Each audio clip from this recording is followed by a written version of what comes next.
हरे राम हरे कृष्ण। श्रीमद् वाल्मीकि रामायण के अयोध्या कांड के 81वें और 82वें सर्ग की कथा करेंगे। महाराज दशरथ के दाह संस्कार के पश्चात उनके सभी श्राद्ध कर्म पूर्ण हो चुके हैं। आज 15वां दिन है। 15वें दिन प्रातःकाल भोर में जो राजभवन में राजमहल में स्तुति गाने वाले सूत मागर बंदीजन हैं वो आ चुके हैं और वह दुदुम्बी सोने के डंडे से दुदुम्बी बजा रहे हैं और शंख बजा रहे हैं और जोर जोर से महाराज भरत को राजा मान करके वह स्तुति गान करते हैं। जब उनकी स्तुति गान शुरू हो जाती है, स्तवन शुरू हो जाता है, तो यह सुन करके भरत जी की नींद खुल जाती है और भरत जी यह कहते हुए उठ जाते हैं कि मैं राजा नहीं हूँ, मैं राजा नहीं हूँ, यह बंद करिए, स्तुति बंद करिए। तो दुदुम्बी और शंख और स्तुति बंद हो जाती है और उसके बाद वह शत्रुघ्न के पास जाते हैं। शत्रुघ्न से कहते हैं कि शत्रुघ्न देखो ना, मेरी माता ने कैसा कार्य किया है कि आज पूरी पृथ्वी धिक्कार रही है, पूरी पृथ्वी को स्तब्ध कर दिया है। मेरी माता ने ऐसा कर्म किया। यह कह के वो फपक कर जोर जोर से रोने लगते हैं। उधर वह अंतःपुर में राजभवन में राजमहल में वह रो रहे हैं। तब तक सुबह हो जाती है, प्रातःकाल हो जाता है। तो संपूर्ण वेदों के ज्ञाता महर्षि वशिष्ठ जो राजभवन में राजसभा बना हुआ है, राजसभा भवन बना हुआ है, उस सभा भवन में वो प्रवेश करते हैं और महर्षि वशिष्ठ के लिए जो निश्चित उनका आसन है, वह आसन स्वस्तिक के आकार के एक वस्त्र से ढका हुआ है। उसको हटवा करके और अपने आसन पर वह बैठ जाते हैं। महर्षि वशिष्ठ अपने आसन ग्रहण करने के पश्चात दूतों को बुलाते हैं और दूतों से कहते हैं कि जाओ तुम लोग और जितने मंत्रीगण हैं, जितने सभासद हैं, इस राजसभा से जुड़े हुए संबंधित जितने सभासद हैं, उन सबको बुला करके लाओ। और हाँ, विशेष रूप से जाओ और भरत और शत्रुघ्न को भी बुला करके लाओ।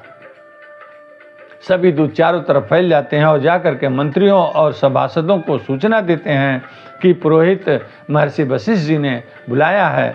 और तुरंत सब लोग अपने अपने घरों से चल पड़ते हैं और राजसभा भवन के बाहर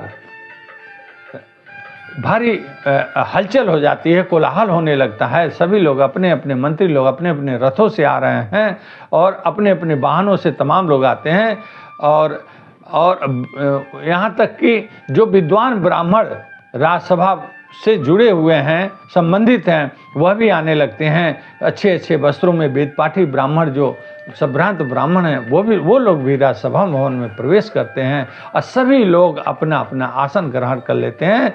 सभा भवन खचाखच भर जाता है। उसी समय भरत जी और शत्रुघ्न दोनों प्रवेश करते हैं और भरत जी जब आ जाते हैं तो महर्षि वशिष्ठ कहते हैं, सबके उस सभा भवन में सबको संबोधित करते हुए भरत जी के तरफ देख करके कहते हैं कि तात भरत, महाराज दशरथ ने स्वर्गवासी होने से पहले अपने धर्म का पालन करते हुए उन्होंने यह राज्य, यह पृथ्वी का राज्य आपको सौंप करके वह गए हैं।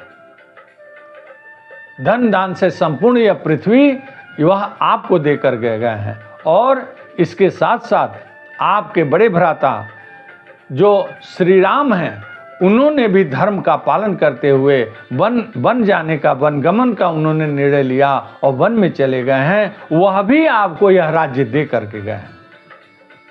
अतः उनकी इच्छा अनुसार आप इस राज्य का पालन करिए और आप शीघ्र अपना राज्य अभिषेक कराइए। अभिषेक कराने के पश्चात जितने उत्तर दक्षिण पूर्व पश्चिम के राजा लोग हैं, वो धन धान्य से रत्न माणिक ला करके आपके कोष में जमा करेंगे। और इसके साथ साथ समुद्र में व्यापार करने वाले जो बड़े बड़े नाविक हैं, जो व्यापार करते हैं, समुद्री व्यापार करते हैं, वो लोग भी रत्न और माणिक ला करके और आपके कोष में जमा करेंगे, जिससे आपका कोष समृद्ध हो जाएगा। इतना सुनने के बाद भरत जी के आंखों में आंसू आ जाता है और भरत जी पुरोहित वशिष्ठ जी के तरफ हाथ जोड़ करके कहते हैं कि हे गुरुदेव, हे महाराज, हे गुरुवर, आपने ऐसी बात कैसे कह दी।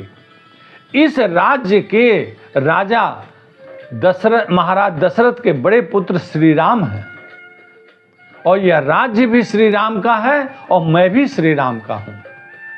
और महाराज दशरथ के चारों पुत्र में सब कोई भी उनके श्री राम के राज्य का अपहरण नहीं कर सकता। मैं भी इस राज्य के अपहरण करने का साहस बिल्कुल नहीं कर सकता और मेरी माता ने जो कृत्य किया है मैं उससे बिल्कुल सहमत नहीं हूँ, मैं उसकी निंदा करता हूँ और यह राज्य मैं पुनः श्री राम को वन से ला करके उनको और यह राज्य मैं उनको सौंप दूंगा।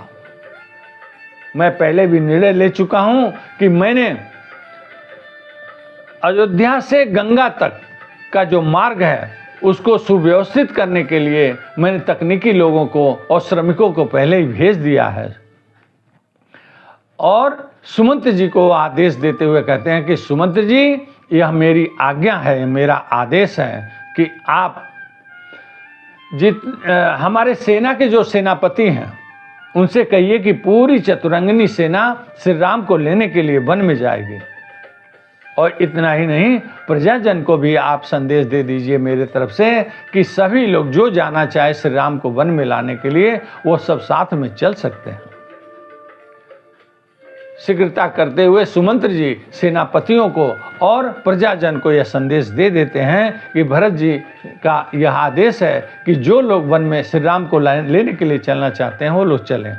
उधर सैनिकों की पत्नियां तक प्रसन्न हो जाती हैं जब ये आदेश सुनती हैं और उस सभा में जब भरत जी श्री राम को लाने की बात कर रहे हैं तो यह कहते हैं कि मैं श्री राम को यहीं से प्रणाम करता हूं और श्री राम का यह राज्य में उनको देने के लिए आप सब लोग जितने सभासद यहाँ बैठे हुए हैं, आप संभ्रांत जो भी हमारे इस राज्यसभा के सदस्य संभ्रांत लोग बैठे हैं, आप लोगों के उपस्थिति में मैं श्री राम को लेने के लिए चलूँगा और श्री राम को ला करके यह राज्य उनको सौंप दूंगा। और किन्हीं भी कारणों से अगर श्री राम वन से नहीं आए, नहीं लौटे, तो मैं भी लक्ष्मण की तरह से वहीं उसी वन में मैं उनके साथ रह जाऊंगा। जब भरत जी की ऐसी बात सुनते हैं सभी सभासद हर्ष ध्वनि से और उन लोगों के भी आंखों में आंसू आ जाता है और वो लोग हर्षित हो जाते हैं। श्री राम के आने की जब बात हो रही है तो सभी सभासद हर्षित हो जाते हैं, उनका प्रसन्नता से चेहरे खिल उठते हैं और भरत की सहमति में वो हाँ में हाँ मिलाते हैं। इस प्रकार से भरत जी ने पुनः सुमंत्र को आदेश दिया कि सुमंत जी, मेरे भी रथ का इंतजाम किया जाए और कल प्रातः काल से हमारी यात्रा वन को प्रारंभ होगी, इसलिए जो लोग भी प्रजा में भी जो लोग चलना चाहे तो वो हमारे साथ चल सकते हैं। यह जब आदेश फैल जाता है, सूचना फैल जाती है, अयोध्या के नर नारी, ब्राह्मण, क्षत्रिय, वैश्य, शूद्र सब लोग अपना अपना वाहन तैयार करने लगते हैं। कोई अपना घोड़ा ठीक कर रहा है, कोई अपना रथ ठीक कर रहा है, कोई बैलगाड़ी, कोई ऊंट, कोई जो जिसके पास साधन है उससे चलने के लिए अपने अपने वाहन को दुरुस्त करने में लोग लग जाते हैं, अपने अपने बैलगाड़ियों को ठीक करने में लग जाते हैं कि कल प्रातः काल भरत जी के साथ हम सबको चलना है। इस प्रकार से अयोध्या के नर नारी और सैनिकों में बहुत उत्साह है और सैनिकों की पत्नियां भी उनके साथ सैनिकों के साथ वन में जाने को तैयारी करना प्रारंभ कर देती हैं।